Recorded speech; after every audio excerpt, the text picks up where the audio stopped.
सम्मेलन है, महासम्मेलन है, युवा। ये युवा कौन है? उसके शब्द में छुपा है युवा कौन है? युवा दो अक्षरों से बना हुआ एक शब्द, य में हर्ष, व में आकार, युवा।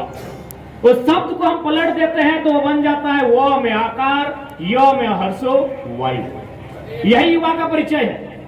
युवा का परिचय आपको अनंत ब्रह्मांड की गहराइयों में जाने की आवश्यकता नहीं है, आपको आकाश पाताल एक करने की आवश्यकता नहीं है, आपको नदियों को छानने की आवश्यकता नहीं है। युवा का परिचय उसके शब्द में है, बस उसको पलट दीजिए। युवा को पलटते ही बनता है वायु। वायु का मतलब होता है हवा। हम बिना भोजन किए शायद 10 दिन 15 दिन जिंदा रह सकते हैं। हम बिना पानी पिए शायद 1 दिन 2 दिन 3 दिन जिंदा रह सकते हैं। हम बिना सांस लिए 1 सेकंड भी जिंदा नहीं रह सकते हैं। यही परिचय है युवा का। लेकिन आज युवाओं को उस ताकत को समझना होगा। युवा यानी उत्साह, युवा यानी ऊर्जा, युवा यानी उम्मीद, युवा यानी साहस। लेकिन बशर्ते वो पॉजिटिव हो। अगर युवा पॉजिटिव हो तो युवा यानी उत्साह, लेकिन अगर युवा नेगेटिव हो तो युवा यानी अनर्थ भी होता है।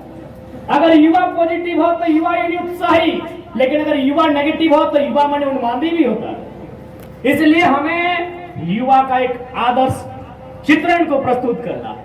युवा यानी आदर्श, युवा यानी विचार, युवा यानी संस्कार, युवा यानी विचार, युवा यानी संस्कार, यानी स्वामी विवेकानंद। जब स्वामी विवेकानंद का चित्र हमारे मस्तिष्क में आता है तो शिकागो धर्म सम्मेलन का वो वक्तव्य याद आता है उनका, जब एक विदेशी महिला उनके भाषण को सुनने के बाद उन पर मोहित हो गई। वो महिला उनके पास गई और कहा कि हे संत, आप हमसे विवाह कर लें, आपसे हमें प्रेम हो गया है। आपसे अगर हम विवाह करेंगे तो हमारी अभिलाषा है कि मेरा पुत्र जो होगा आपके जैसा होगा। विवेकानंद जी का उत्तर क्या था मालूम है? यहाँ विवेकानंद जी का उत्तर था, हे देवी, आपका सम्मान करते हैं, और यदि आप चाहते हैं कि आपको मेरे जैसा पुत्र मिले तो एक काम कीजिए, आप मुझे ही अपना पुत्र स्वीकार कर लीजिए। न मेरे ब्रह्मचर्य का व्रत टूटेगा,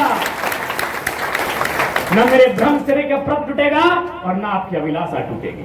मेरा ब्रह्मचर्य, तो उन्होंने ब्रह्मचर्य का व्रत लिया था, आजीवन कुंवारा रहना है, और आप अभिलाषा लेकर आए हैं मेरे से पुत्र प्राप्ति की, तो उसके लिए पति बनाने की क्या आवश्यकता है? मुझे अपना पुत्र ही बना ले।